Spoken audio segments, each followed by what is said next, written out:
Bura Göygöl Milli Parkıdır. Hazırda meşənin dərinliklərindəyik. Çox maraqlı bir məqamları sizinlə paylaşmaq istəyirəm. Yaxın ərazilərdə palçıq vannası edən vəhşi qabanların işləridir. Onlar palçıq vannasından sonra bax beləcə özlərini ağaclara sürtərək bu istiqamətdə gediblər. Burada onların demək tüklərindən də ağacın üzərində qaldığı var. İkinci bir hissəyə də gedək.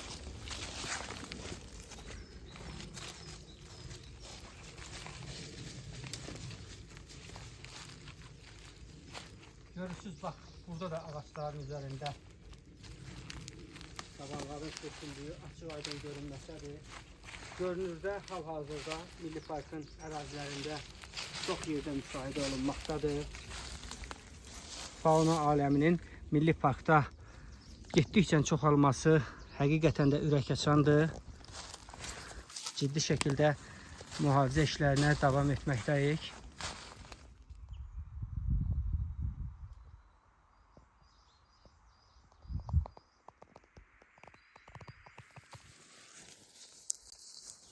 Deməli, biraz əvvəl bəhs etdiyim həmin o palçıq vannası, su olan yeri də gördük.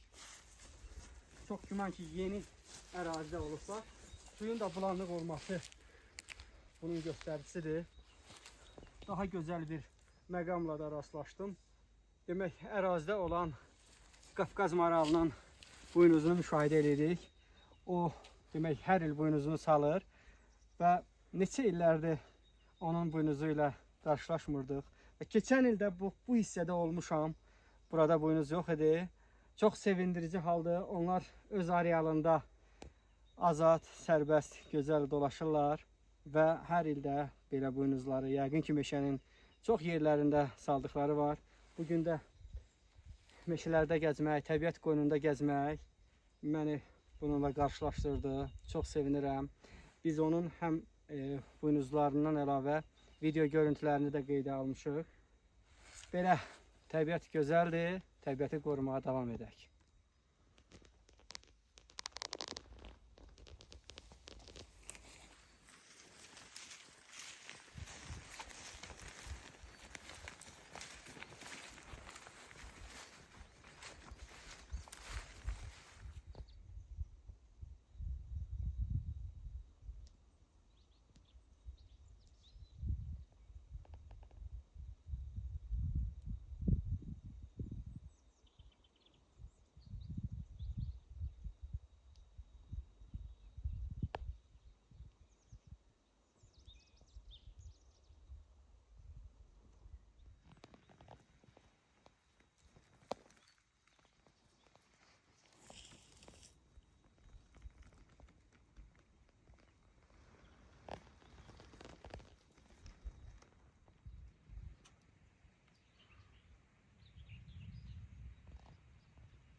Bax, bu otaydan gələn ağ rəngli, gözəl güllərdir.